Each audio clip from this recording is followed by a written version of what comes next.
Okay.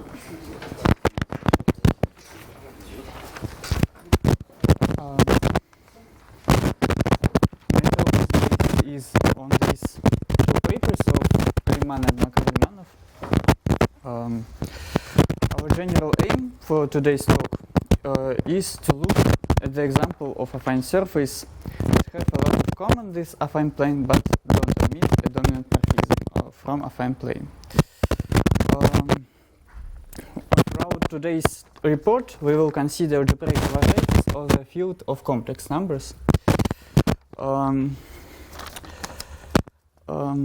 At the beginning of the talk, I give some common facts about dominant morphism from affine space, and I give the definition of invariant called logarithmic Kodaira dimension. Then we discuss an interesting class of smooth contractible affine surfaces, and we will discuss two approaches to prove that these surfaces don't admit a dominant morphism from affine plane. Okay, it is known that if X is smooth factorial affine surface,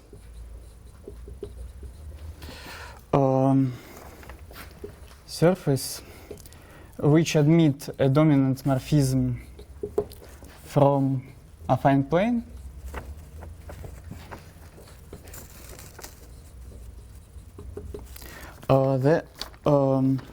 then X is isomorphic to affine plane. But it is not true. It is not true if dimension of X is more than 2. Russell proved. It is proved by Russell that there is dominant morphism from affine space to coarse Russell's cubic. No, the first statement, why it is wrong? Repeat, please. If X is a smooth factorial affine surface which admits a dominant morphism from C2, then it is C2. Yes. Who proved this? It is this fact. I meet this fact in very papers. I don't know who was the first. Looks very strange. I cannot believe that this is true. No, it's definitely not true. Maybe factorialities. No, I don't see why it's true. It looks very strange. Then, nothing to prove? In dimension 2. In dimension 2. I meet this fact, for example, in this paper. Or in this. Okay, let us postpone this, but this is not clear for me at all. Okay. Russell proved that there is dominant morphism from affine space to coarse Russell's cubic.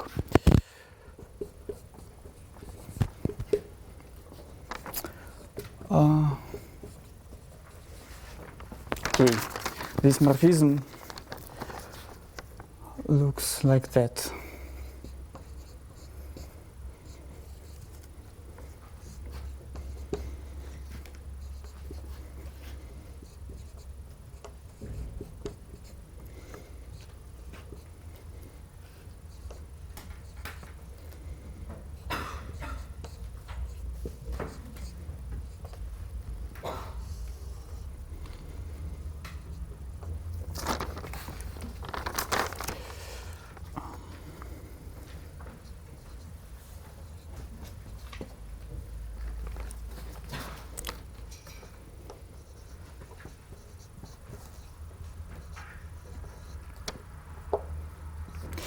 It is easy to see that this polynomial is divided by u squared. That this is this is morphism, and its image is subset on x is not equal to 0.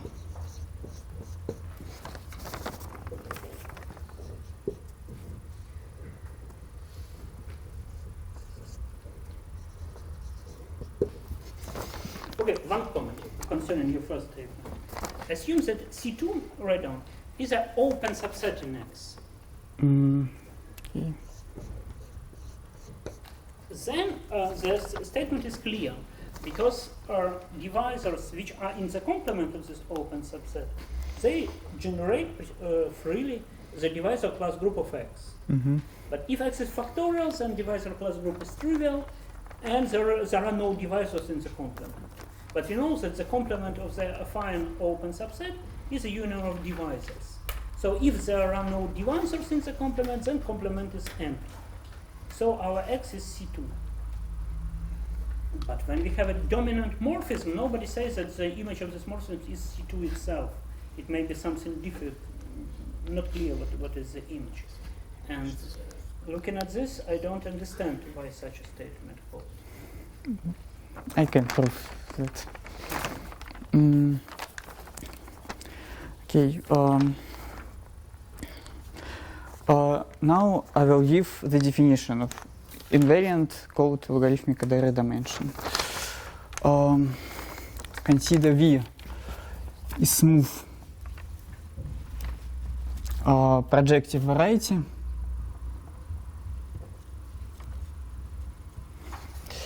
and D is divisor on V. Seems that this is theorem due to Fujita. Exactly the statement. In paper due to Kaliman, it's mentioned that this is true, and there are two links to Fujita and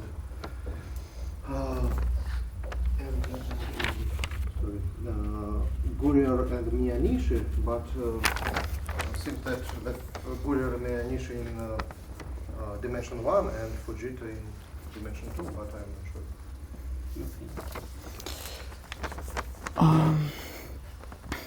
And D divisor on V, denoted by L of D the corresponding line bundle V.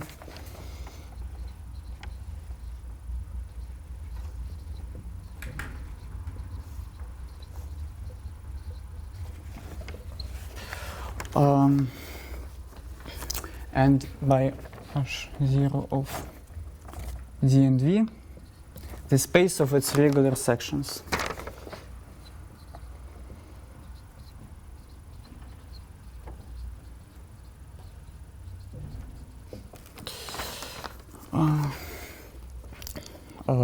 By the Cartan-Serre theorem, the dimension of this space is finite.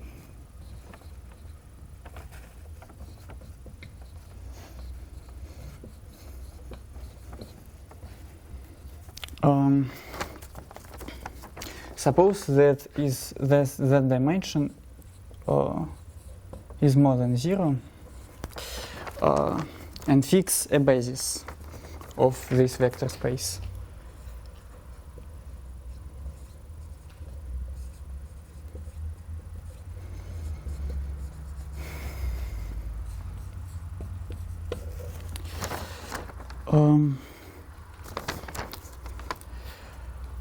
Consider that set Z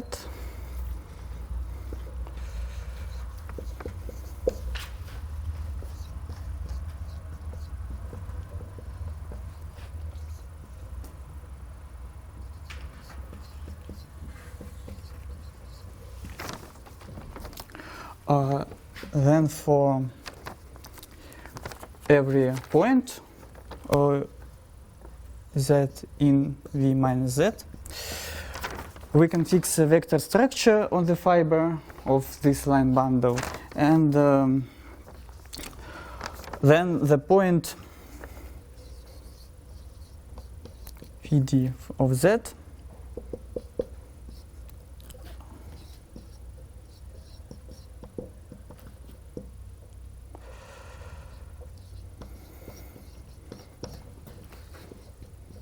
is well defined. When we have the rational map,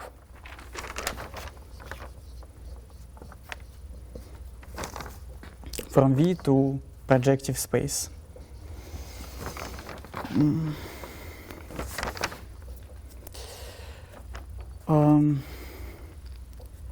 Okay, and now we have two options.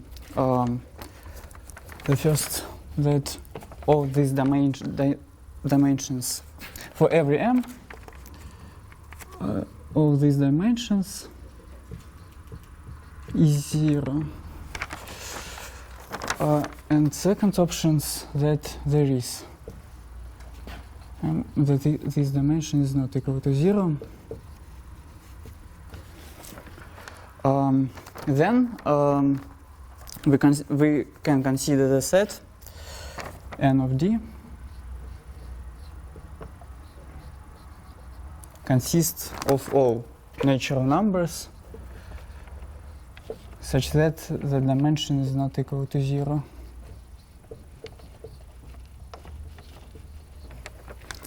It is easy to see that the set is subsemigroup in natural numbers, and for sufficiently large m from this set, there exist natural numbers m0 that m is divided by m0, m0.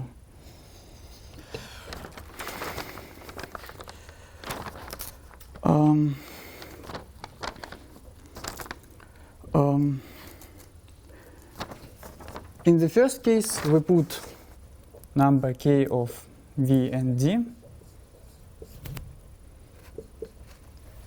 is minus infinity, the first case. And in the second case, we put this number of maximum of dimensions of these rational maps.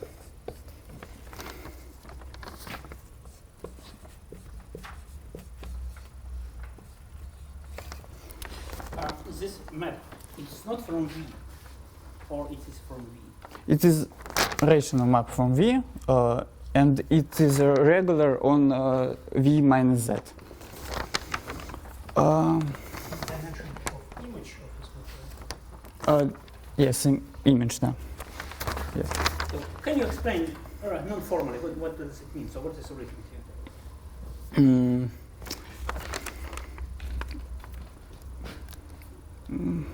No. So Kodaira dimension is not a dimension of only the smooth variety, it is dimension of a pair, right? This is not Kodaira. This is not Kodaira dimension. I defined Kodaira dimension later. So this is some dimension. And what is written? It's written that this is minus infinity. If all dimensions of this space of regular sections is 0. So if any multiple of this D has no section. Yes. And otherwise, there exists such an M that this dimension is positive. And We consider what this semigroup, subsemigroup, and consider the maximum of dimensions of these rational maps. So for elements, for divisors, for these divisors. so this is at most dimension of V, right? Yes. Dimension of the image cannot be bigger than dimension of V, right? Yes. Okay. Yes, it's clear following that this more than dimension of V.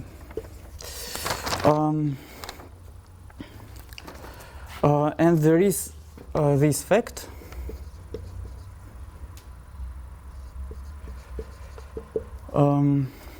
that there exist such positive numbers alpha and beta that there is this inequality.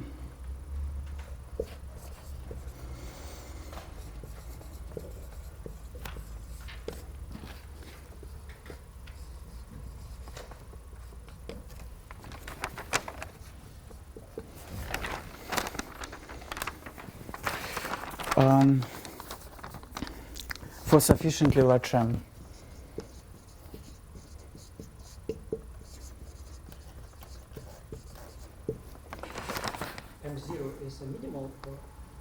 M0,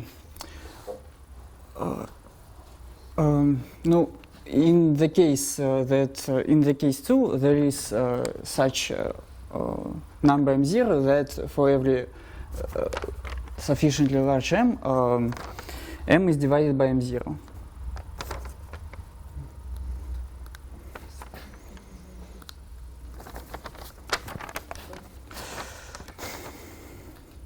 This is fact about semigroups. Just every semigroup in Z. Beginning is not clear, but the end is just irregular. Okay, now put D K of KV is canonical divisor on V.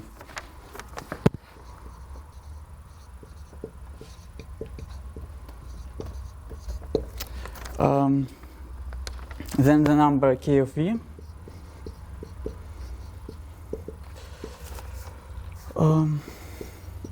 is called the Kodaira dimension of V.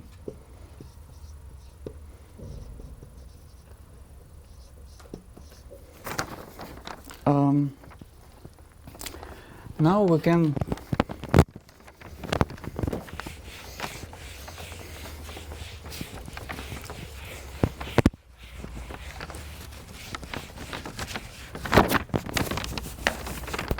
can consider X. And what is written there in the last line? This number called Kodaira dimension of V. Write down Kodaira completely because maybe not all people know how to write.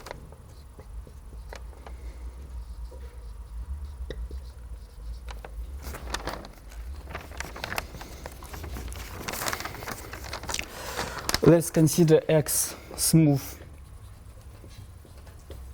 quasi-affine.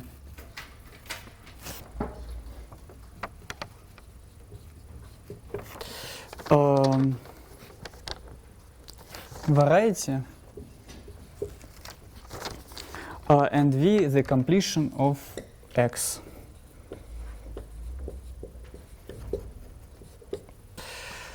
We can assume that V is smooth and the boundary divisor D and the boundary divisor this simple normal crossing.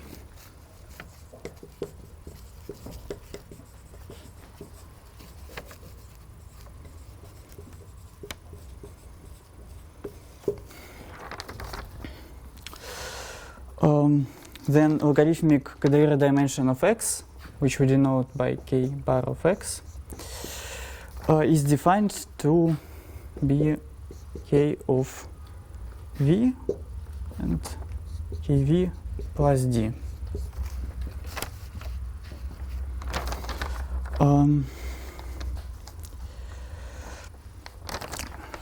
It is known that it is invariant of X, which does not depend on the choice of the completion.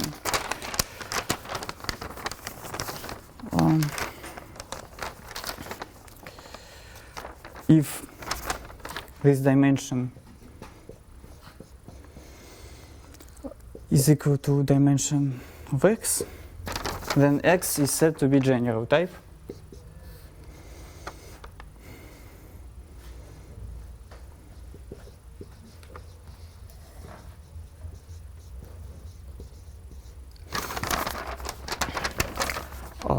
And it is known that for this X out, the group of automorphisms of X is finite.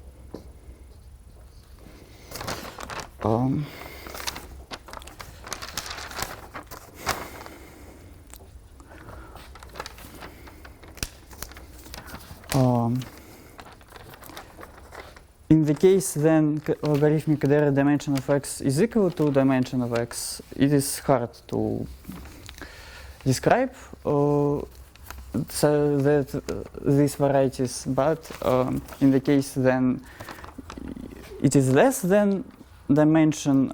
In some cases such varieties are described. And now And how do you add this D? If D is a complement, why it is a divisor? We can assume that D is divisor. It is theorem. You can blow up. Yes, it's that is not. We can blow up the points on the divisor. Morphism of X is finite, or Yes.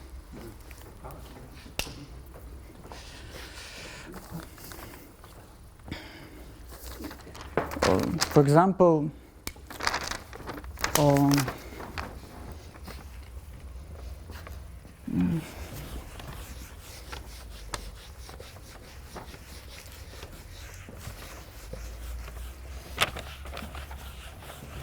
us, it's rather interesting to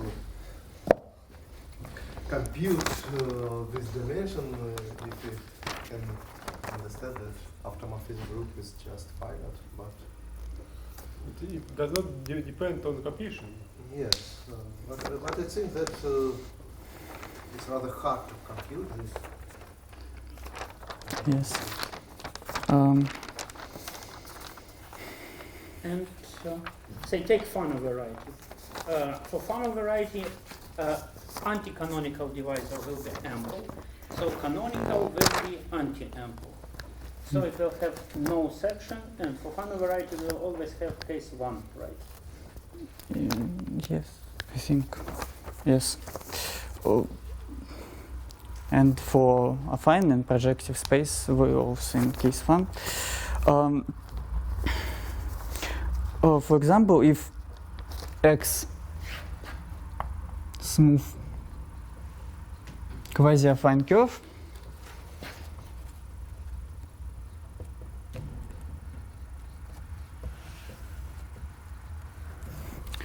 then there are three options.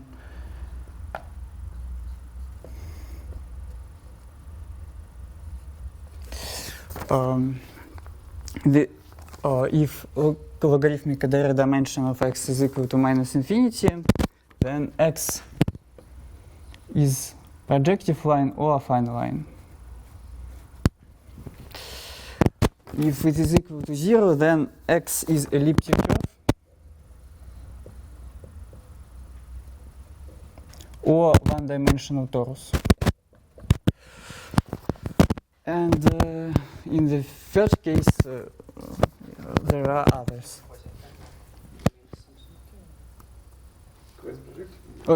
Quasi-projective. Any curve is quasi-projective. Okay, X is algebraic curve. Any curve is either affine or projective. No quasi-variance for curves. Okay. And in the third case, all other curves. So affine line in 2 points is dimension 1. If we remove 2 points from affine line, it will be 1. Yes.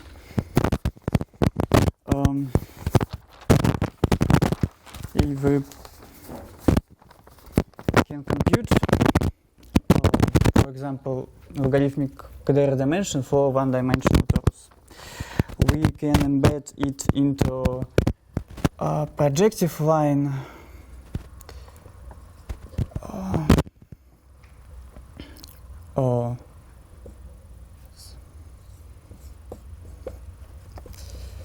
as this subset.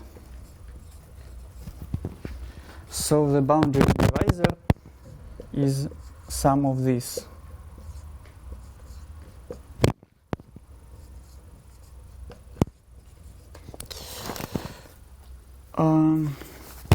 The canonical divisor, then the canonical divisor is minus d.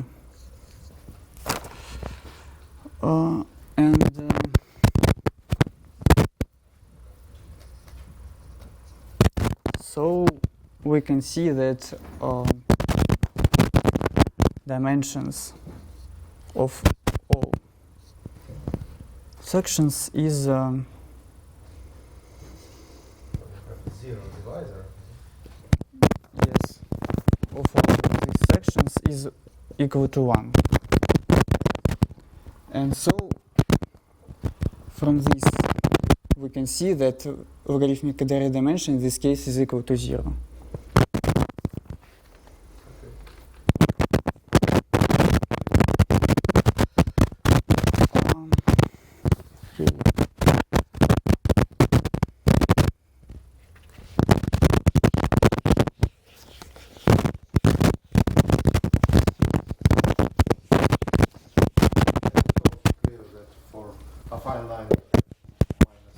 Minus infinity. And for if you remove one more point, then it's clear that it would be 1 also.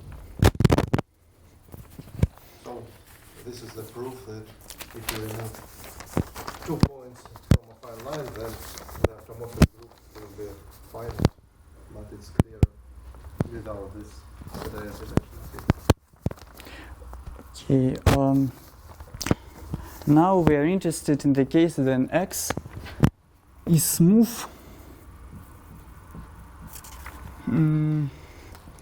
contractible affine surface.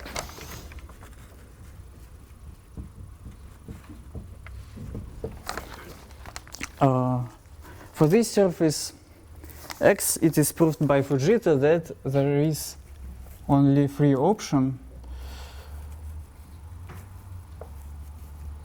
X is isomorphic to C to affine plane, or logarithmic Kodaira dimension of X is equal to 1, or it is equal to 2. Logarithmic Kodaira dimension of this X cannot be equal to 0. And in the case when this dimension is equal to 1, there is a description of these surfaces obtained by Petrie and Dieck. And now I will give this description.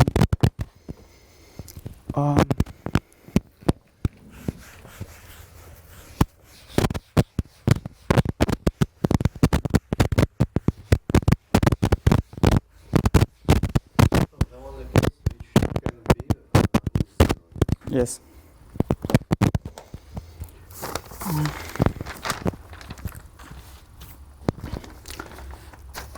Consider this polynomial f. Let m and n are coprime numbers such that n is more than m is more than 1. And consider polynomial f and m from free variables is equal to minus 1.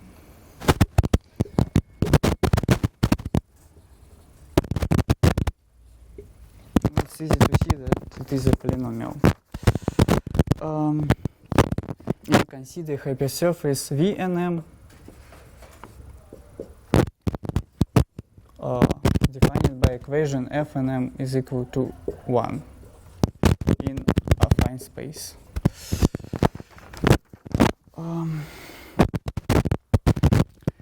It is known that it contains a unique line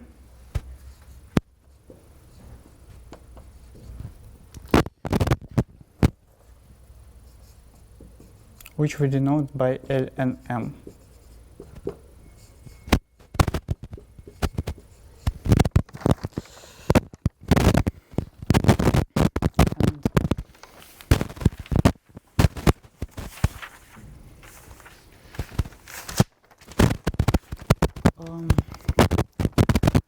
Also denoted by gamma and M.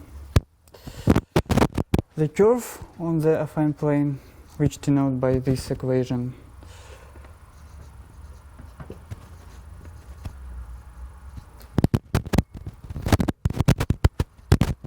and point P is 1, 1 on this plane.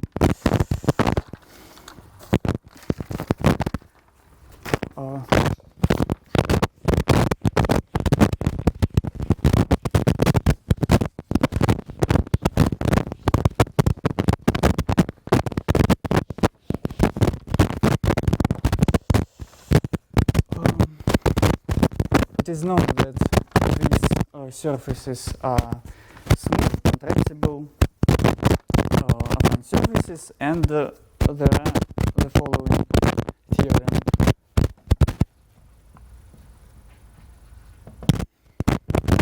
So this is okay. V and M is isomorphic to the complement of proper transform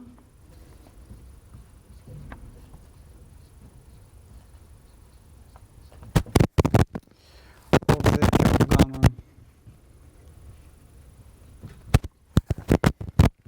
in the blow up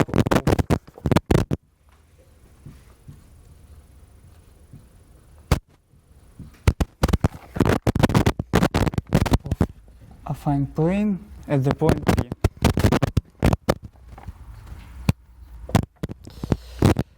And for every affine smooth contractible surface W,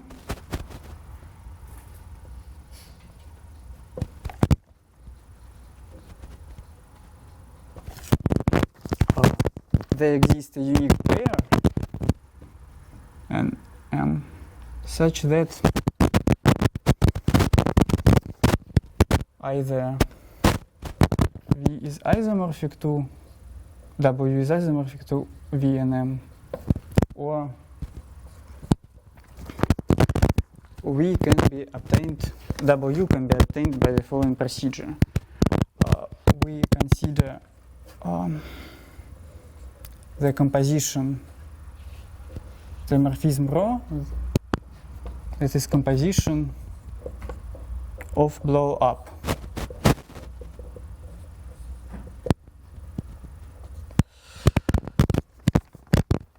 Each rho I is blow up.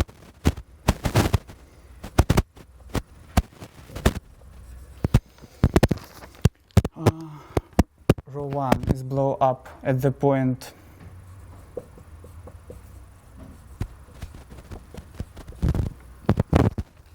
Q from L and M. And the centers of blow up rho I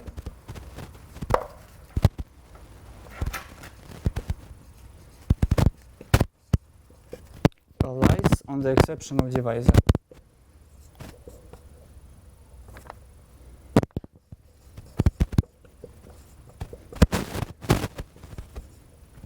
Of rho I minus 1.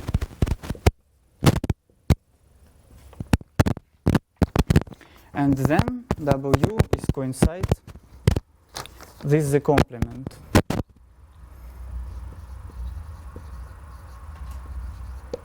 of the proper transform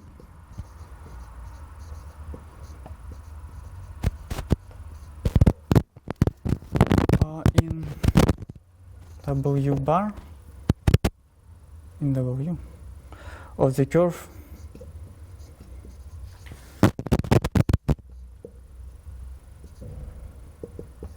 of this curve.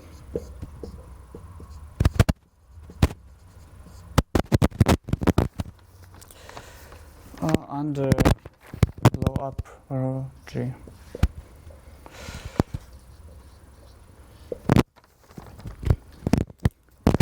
Okay.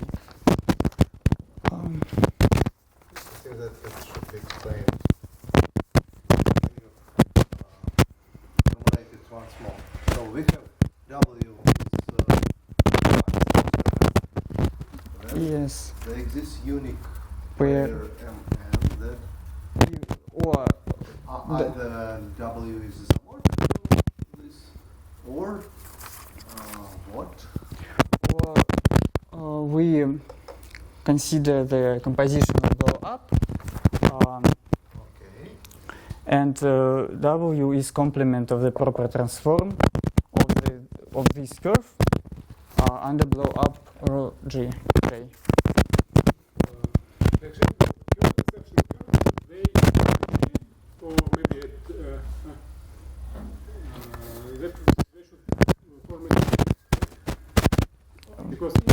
next point is on the previous. Yes. Or maybe somewhere on the exceptional divisor. So maybe it is 3.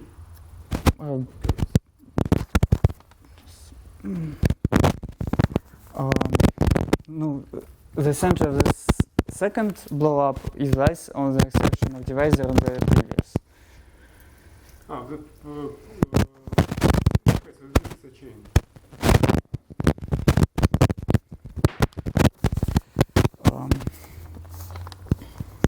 That you should explain proper transform. If we blow up at the point P and we consider subvariety Y, that proper transform of Y is pre-image of Y minus P.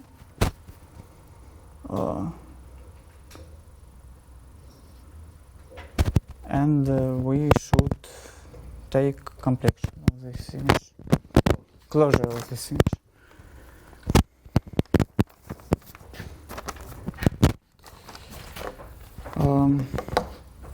Okay.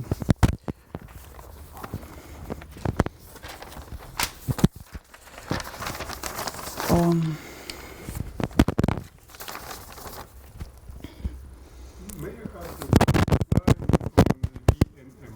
Because I tried to such some example, for example, N equal 2, M equal 1. So the question will be the first M bracket. cannot be equal 1. M is Okay, 4 and 3. So the fourth power minus cube equals z. This is the equation. Because if you take the equation, z from the denominator goes to the right hand side of the equation, right? So let's consider the equation of v. N equal 1, right? Yes. So we multiply it by z. No, we can multiply if z is not equal to 0. If z is not equal to 0, then yes, z is equal to But this. if z is equal, then it's undefined. This polynomial is defined by 0. Is divided by 0. It's divisible by 0. This is divisible by 0. Z. If You just formally contract and then obtain a polynomial which you well, it will be 1 plus 1. minus 1. It depends on M and N. So they are not always contract. If m is This class. Now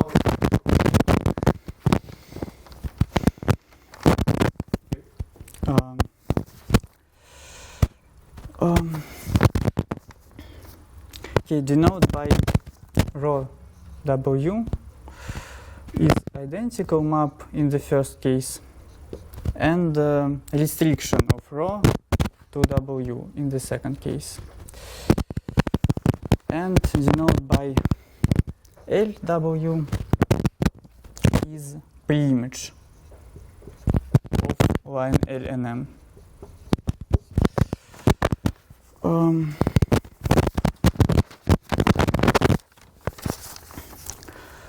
And also, from property of blow up, we can see that rho W, restriction of rho W to V minus L W to W minus LW is isomorphism between W minus LW and V minus L.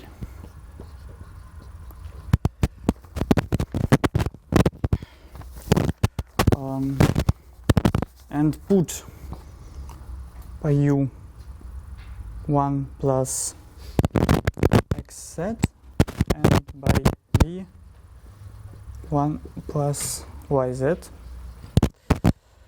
and consider this morphism tau and m from affine space to affine plane. That point x, y, z maps to u, v.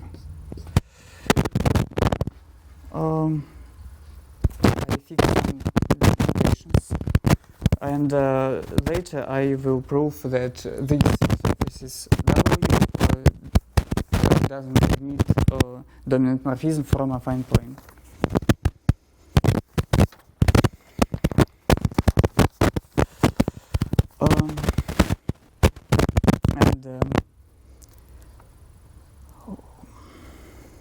Denoted by tau W is restriction of, is composition of tau n and rho W. Let's do this observation that tau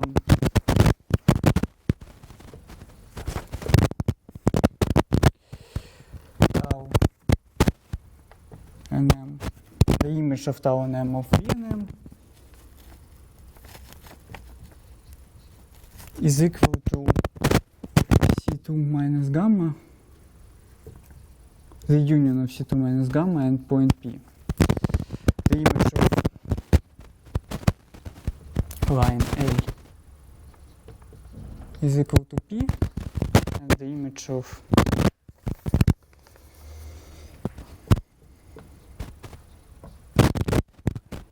V minus L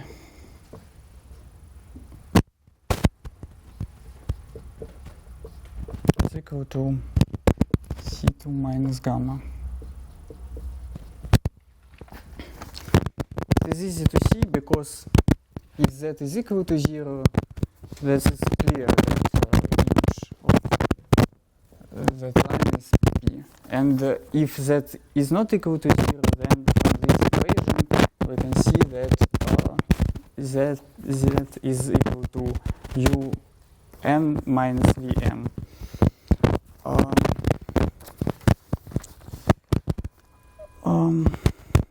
And from this observation we can conclude that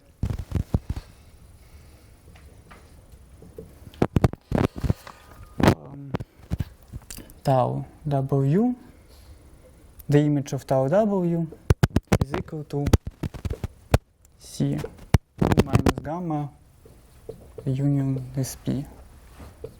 And the restriction of this morphism to V minus L W, to U minus L W is isomorphism between V minus U minus L W and C2 minus L, or C2 minus gamma. And from this we can see that W is rational surface.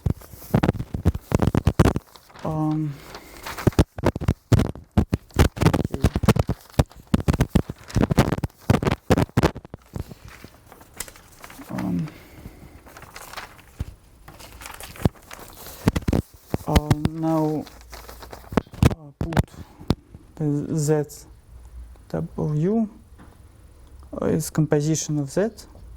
The Z is coordinate function of affine space, and rho W. Now we prove two lemmas, and then. Before you write, so what happened? You claim that any affine, smooth, contractible surface has this form. This form. It is obtained from this surface by the sequence of blow-ups. Yes, we. And some curve. Yeah, we remove some curve. Nothing said about factoriality. It's not clear whether the surface is factorial or. From to this. This surface are hypersurface in affine space, and later we can see the equation. It is known, but I don't know. Is it clear that from these equations that it is surfaces. Okay, and what is the smallest value of m and n? Maybe m equal 2, right? Equals 2 and n equals 3. Can you write down this? Okay. Convenient to write it here.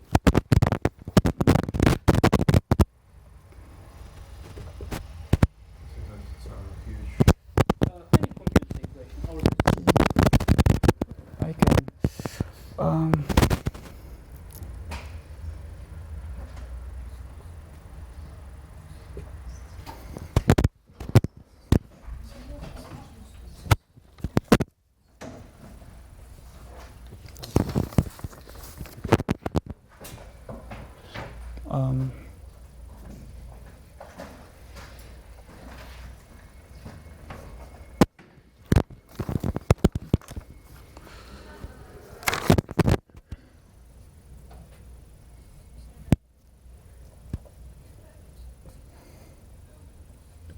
You will obtain some huge. no, but this is good.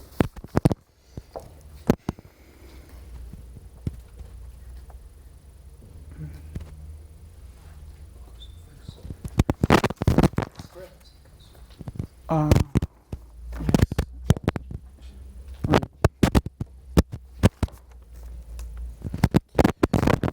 Okay, and minus. Minus.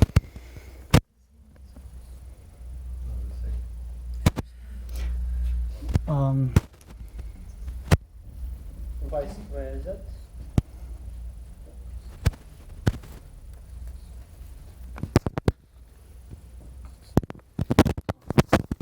So this is an equation of this form. Okay, let's prove the first lemma. This surface V and M is smooth. Yes, all of this surface is smooth, contractible, and the logarithmic Kodaira dimension of all of this surface is equal to 1. Of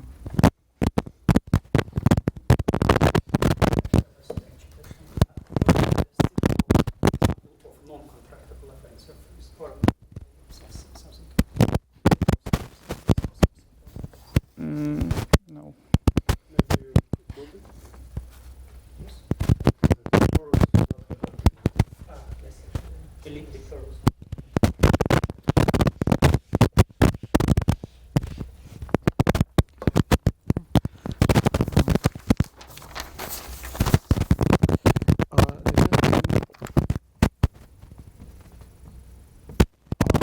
That there is no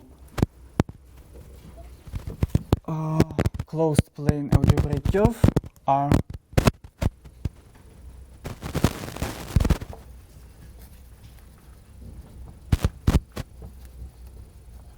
which meets gamma at one point P only.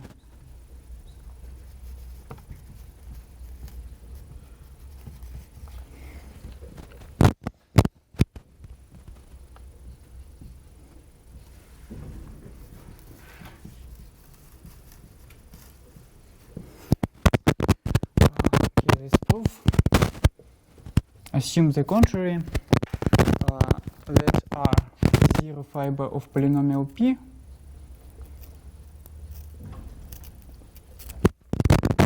and consider this morphism from affine line to gamma that maps T to the power m, T to the power n. Then P is equal to G of 1 and intersection of R and gamma is equal to P. Then we can see that polynomial P composition with J has only 0 at 1. Then it is equal to T minus 1 to the power L up to constant power. On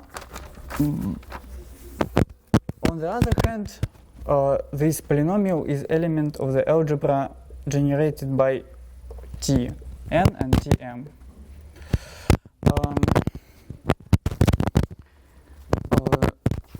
but derivative, hence derivative of this polynomial at 0 is equal to 0, but this is not so for this polynomial, and this is a contradiction.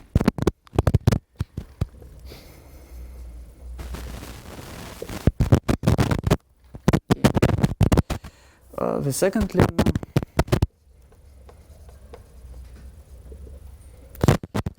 that phi is that f morphism from affine line to w, then the function that w, that the restriction of this function to the image of this morphism is constant.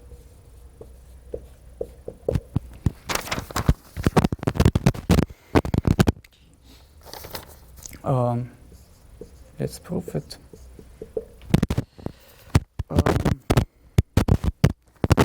H, the composition of tau, w, and f. It is morphism from C to affine plane. Okay, I want to explain that the image of this morphism R is closed in affine plane.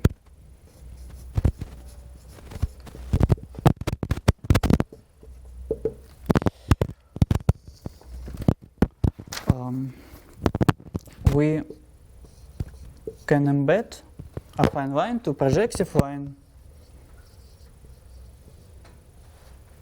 and do the same thing for affine space. Then morphism H extends to morphism H bar from projective spaces. Since this is complete variety, the image of H bar is closed.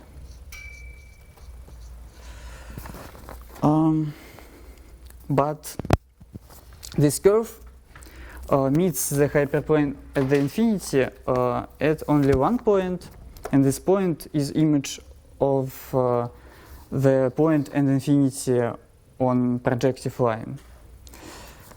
It follows that this curve meets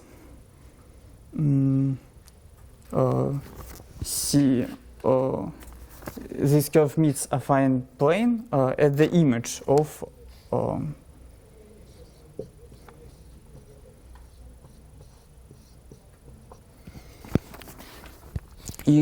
morphism H. So this image is closed in C2.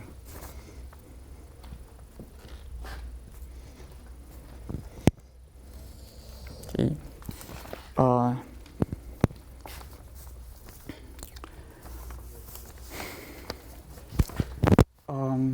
Now we can return to lemma if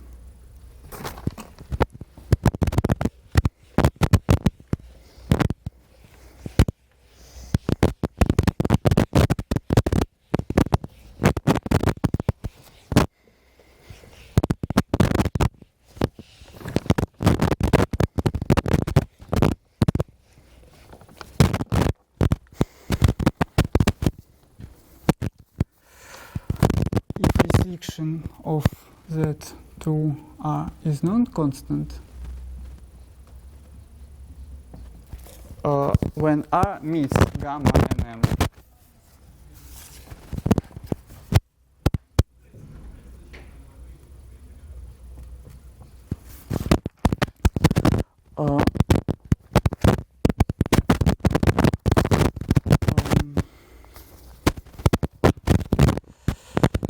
but since R belongs to tau and M over V and M, that is equal to C2 minus gamma union this P, we have this, that this intersection is equal to P. Not belong, but contains. Contains. contradicts the previous lemma.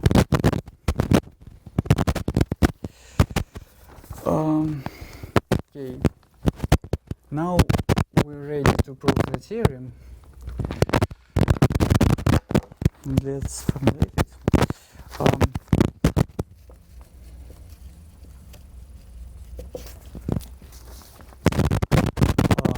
For every non-constant morphism f from C to W,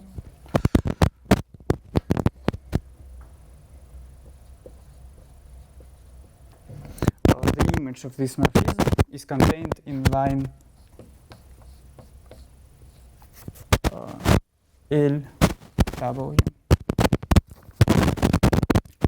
So we can conclude that LW is a unique line in W, and from this we also conclude that there are no dominant morphisms from Cn to W. How do you conclude? For okay, let's see Cn to W morphism.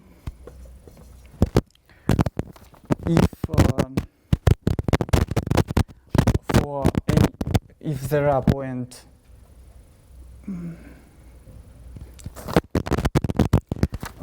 if there are any point G,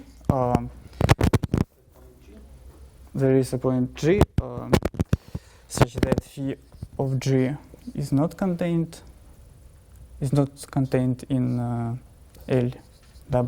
If it is a point, then it does not belong. Doesn't belong If it is a set, then it is not contained. to LW.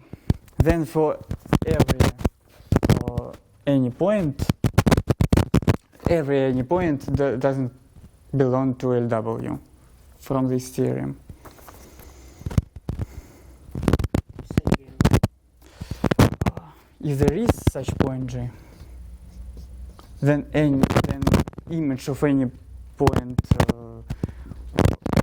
doesn't belong to LW. I don't understand this. Can you say that any point in Cn can be included in a line, and then by this theorem the image of this line is contained in LW, and hence all the image is contained in LW? This is what we expect. No. No, but maybe the image of this line is one point. No, and this is this case. Tried to say. Yes.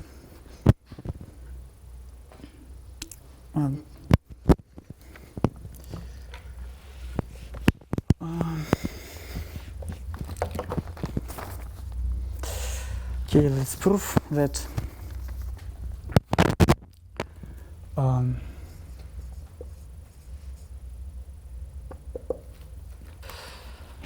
consider two cases. First, that from previous lemma we know that this function is constant, and we consider two cases, that this constant is equal to 0 and this constant is not equal to 0.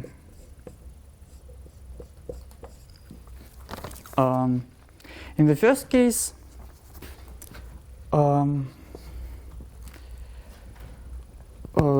clearly we can conclude that the image of this morphism belongs to LW. But in the second case, this image belongs to non-zero fiber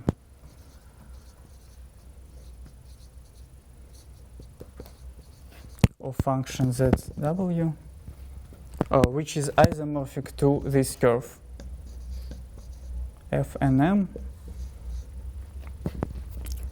defined by this equation.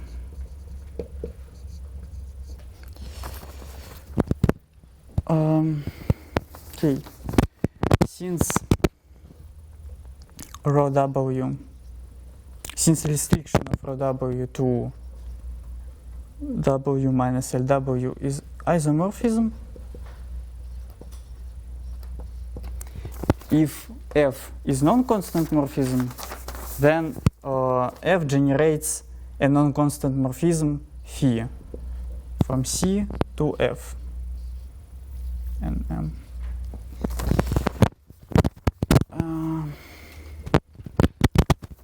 If this morphism is non-constant, then it's dominant.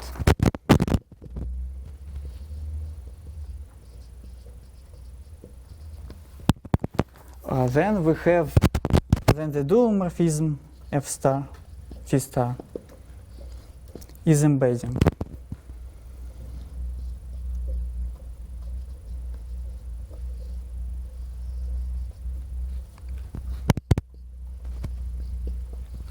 And then we have embedding of fields of rational functions on these varieties.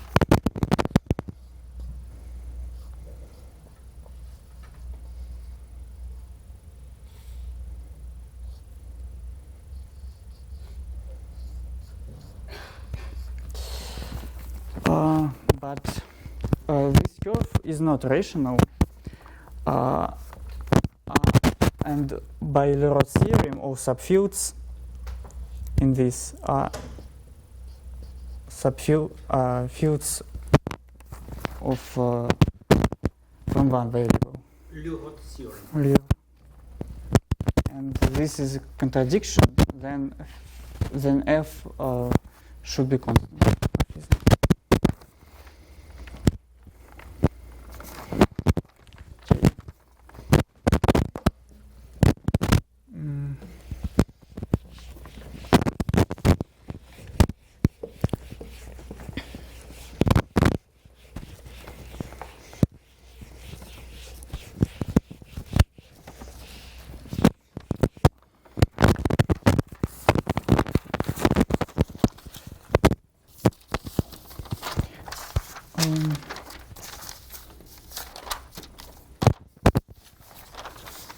And now we can prove the fact that these surfaces don't admit dominant morphism in the second way.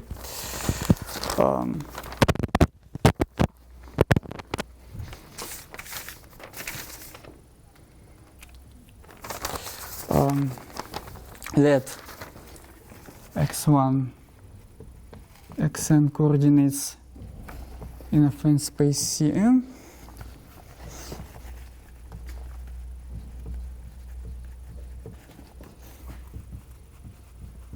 And xi1, xin minus 1 coordinates in Cn minus 1. And consider X the hypersurface in Cn. That given by equation P of X is equal to 0.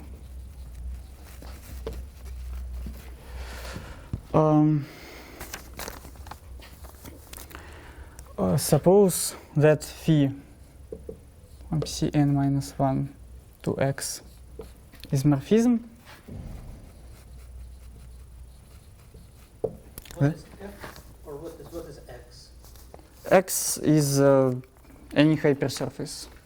F, this is some function, some polynomial. F. What is X? Please read what it's written. X is equal to... X is equal to 0 fiber of polynomial P. This is P. A P is arbitrary polynomial. Yes. In Cn or in C2? Cn. Cn, okay. Then we have dual morphism from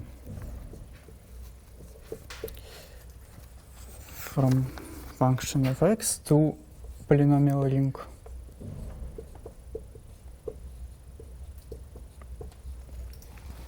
And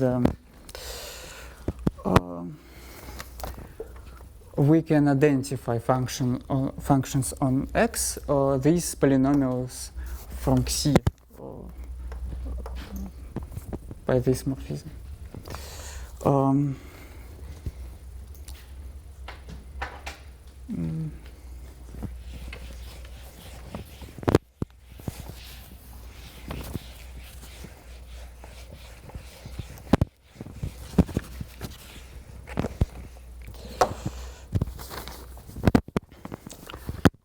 Denote by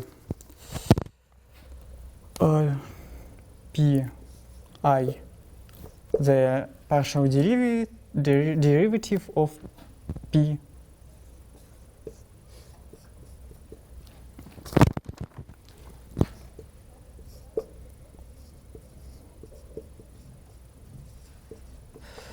and by gi the Jacobian determinant of the Jacobian matrix.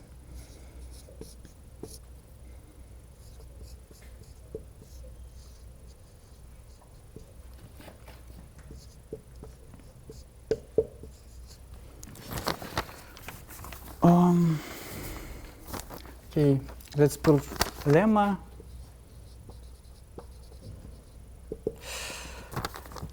If x is smooth. What are you doing now? Some. We have proved the theorem, yes? Yes. And now what are we?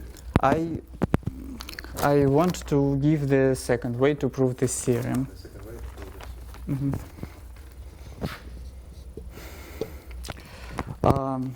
If x is smooth, and then for every I, gi is divisible by pi. Okay. Determinant is divisible by one partial derivative. Yes. But this is somehow different partial derivative. Yes. Not in psi, but in xi. We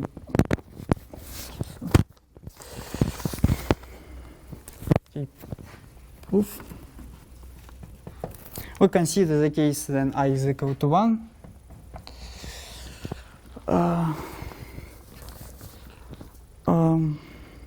And consider this polynomial j. This is determinant of Jacobian matrix of this.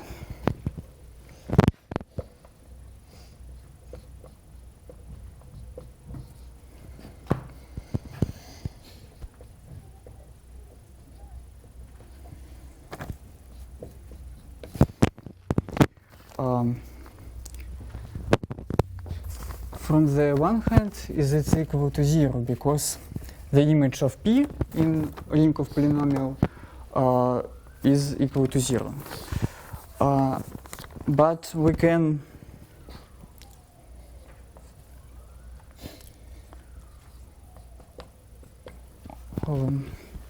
but this partial derivative is equal to this sum.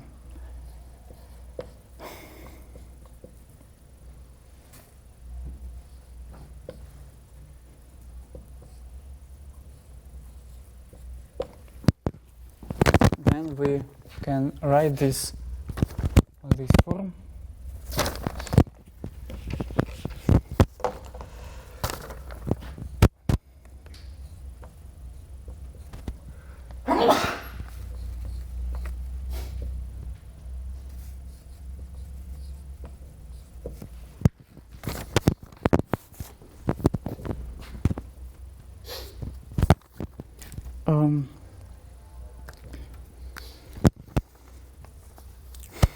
Okay, suppose that the point xi0 is equal to phi of, or x0 is equal to phi of xi0, and p1 of x0 is equal to 0. Since x is smooth, there is a partial derivative that is not such partial derivative that is not any less than x0. GI is this determinant, and PI Yes. is this partial. Yes. But GI do not contain P at all. And it's strange. I don't understand what I'm proving. I don't. PI is dependent on P. GI is not dependent on P. We consider x as an element of this polynomial ring.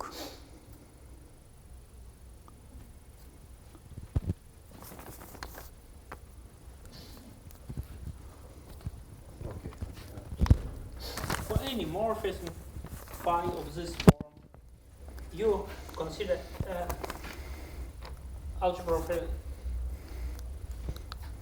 okay, this is some morphism from C of x to C of size, and then indeed you can realize any function of Okay, x. we fix a morphism from C. Sorry.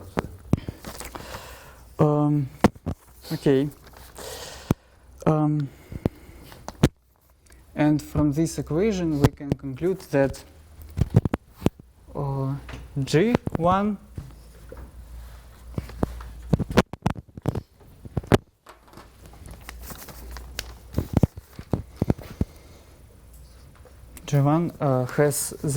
has a zero at xi0, at least of the same multiplicity as P1.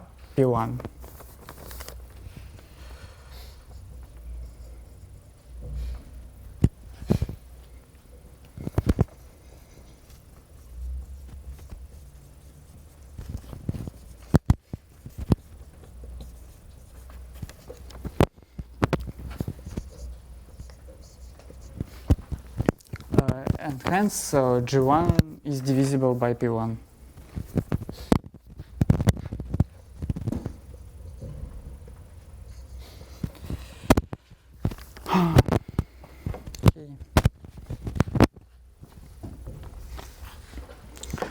Denote by dy is degree of cy and by degree of py.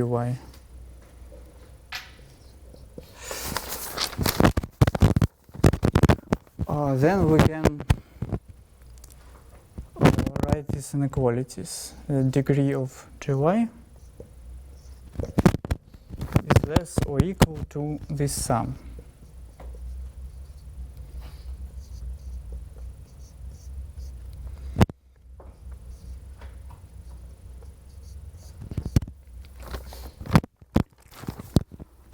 And by previous lemma, this degrees is more than di.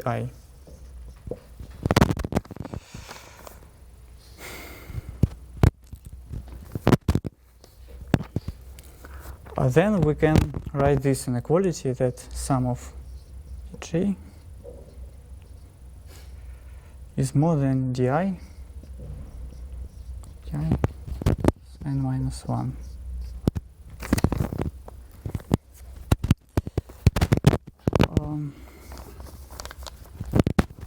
When we have this theorem,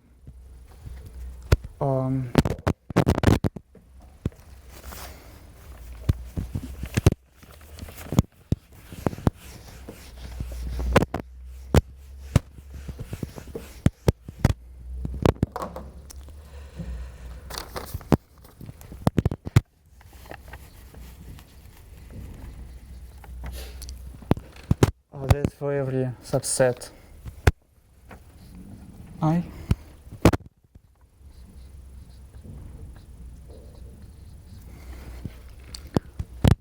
there are these inequalities.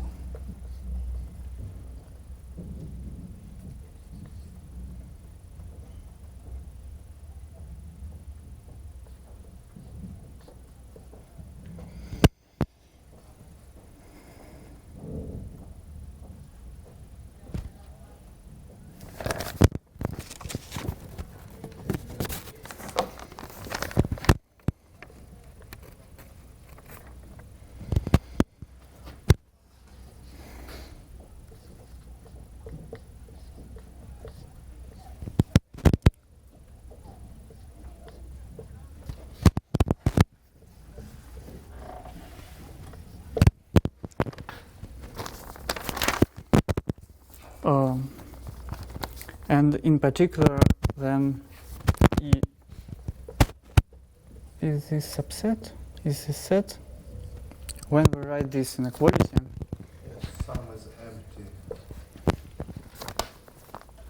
You summarize something, but there is no summons. You're right. Sum of what? Left hand side.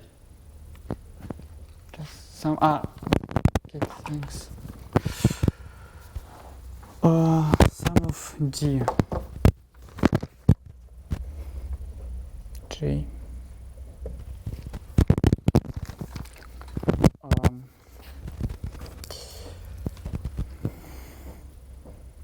Okay, we can write this inequality.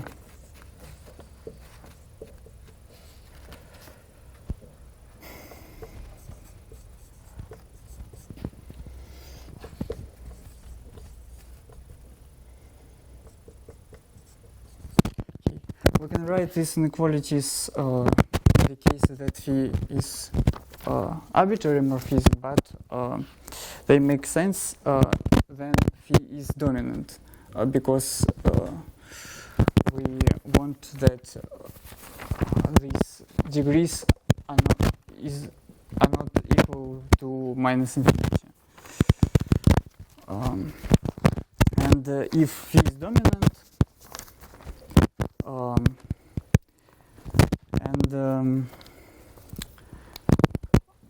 this theorem gives us a way to prove that same hypersurfaces do not admit dominant morphism from affine space. Let's consider the example.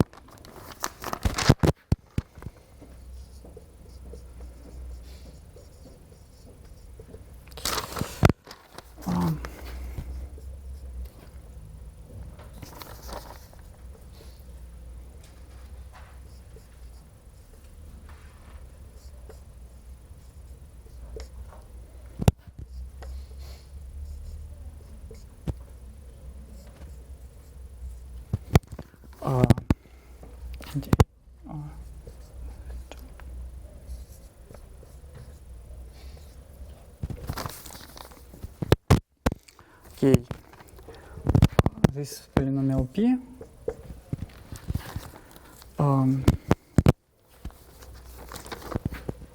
in this case D1 is equal to D1 plus A D2.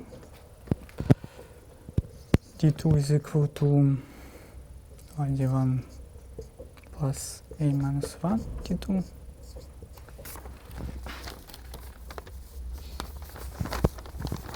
D3 is equal to B minus 1, D3, D4, and D4. And if we write the last inequality in this case, we can see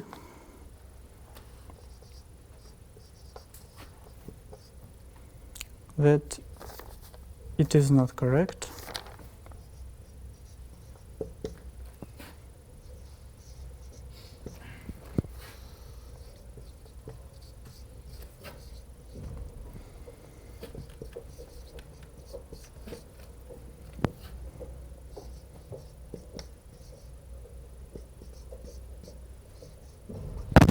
Yes, because this is more than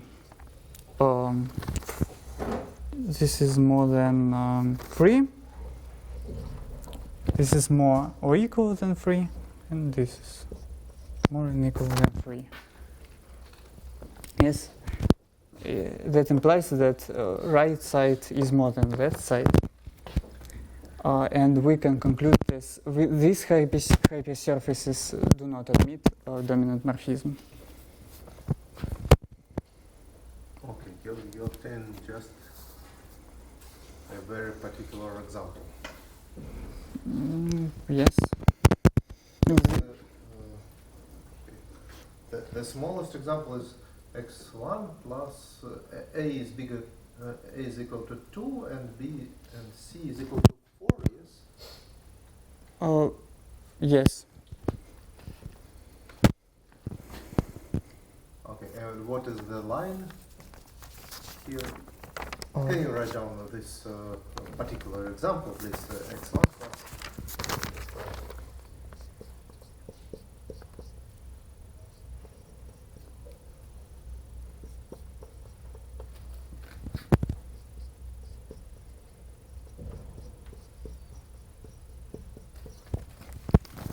This is just example which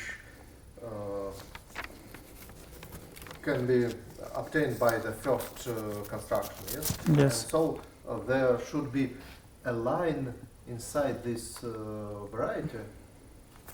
Do you understand what is the line here? LW.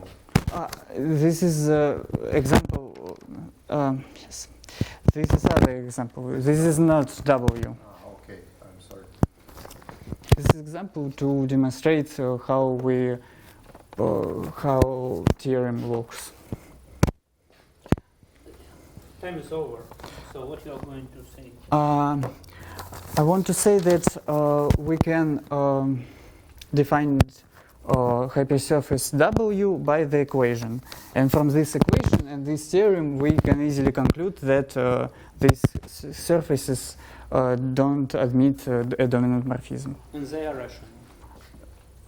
It is the same surface as W, yes. The same as in the previous. Yes.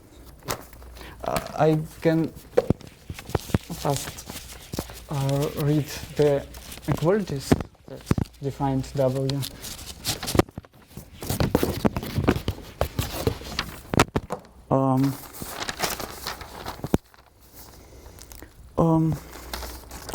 We can consider this polynomial P from x1, x2, x3.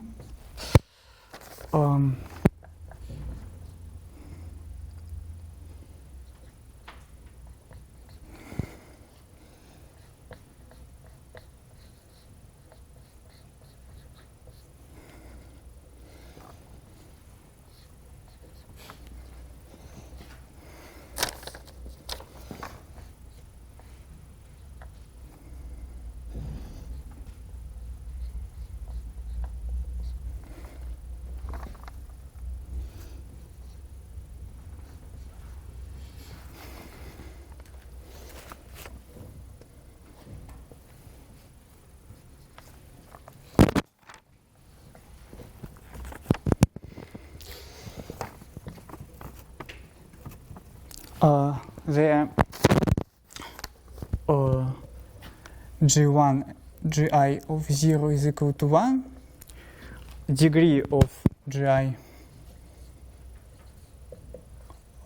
is less or equal to J, and we can choose G1 arbitrary, and then G2 is uniquely determined by the by condition that this polynomial must be divisible by this, determine G2 uniquely. And there are theorems that all of surface all surface W can be defined by this equation. And from this we can compute P1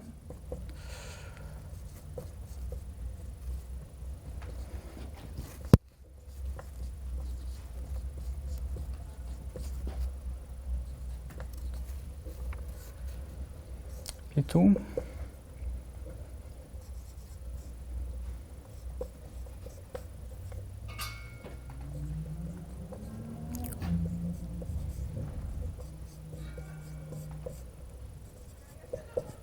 Yes, then D1 is equal to n minus 1 1 plus n minus 1 G plus 1 D3.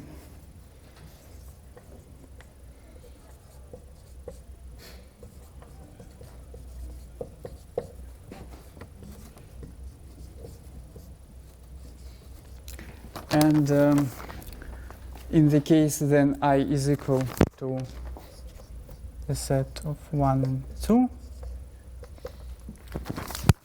we can see that this polynomial can be true.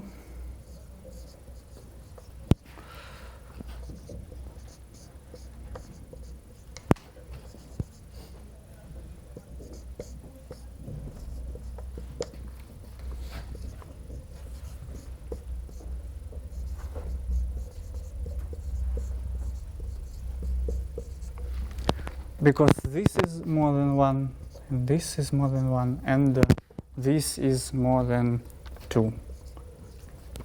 And from this follows that W doesn't admit a dominant morphism from affine space. Say again, what is the reason why it doesn't admit?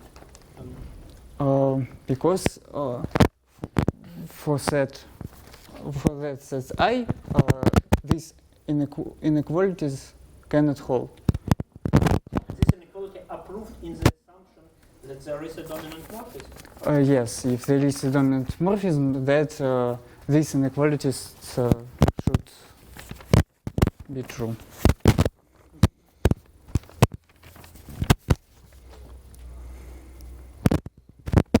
That's all what I want to say. Okay, thank you. Maybe a brief comment. What was the reason for this talk? We have proved 2 years ago, something like this, that if you have a complete variety, then it admits a surjective morphism from an affine space if and only if it is unirational. So certainly, unirationality is a necessary condition to admit a surjective morphism from a affine space. Because unirationality means that you have a dominant rational morphism from a affine space.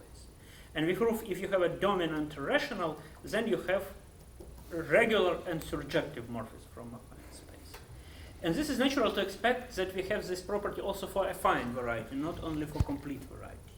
And I have proved this for affine cones. But then Zeidenberg turned my attention to this paper, and it follows from this paper that for affine variety we don't have such result. So these interesting surfaces, they have a property that they are rational. So there is a birational morphism from affine plane. But any regular morphism from affine plane has an image which lies in this concrete line. This is very strange, but today we try to understand the proof of this result. So in particular, this variety cannot be realized as a cone. It's not isomorphic. It's not isomorphic. But it's smooth. Cone is not smooth. Cone is not smooth, and this is smooth. And this is even more. This is very similar to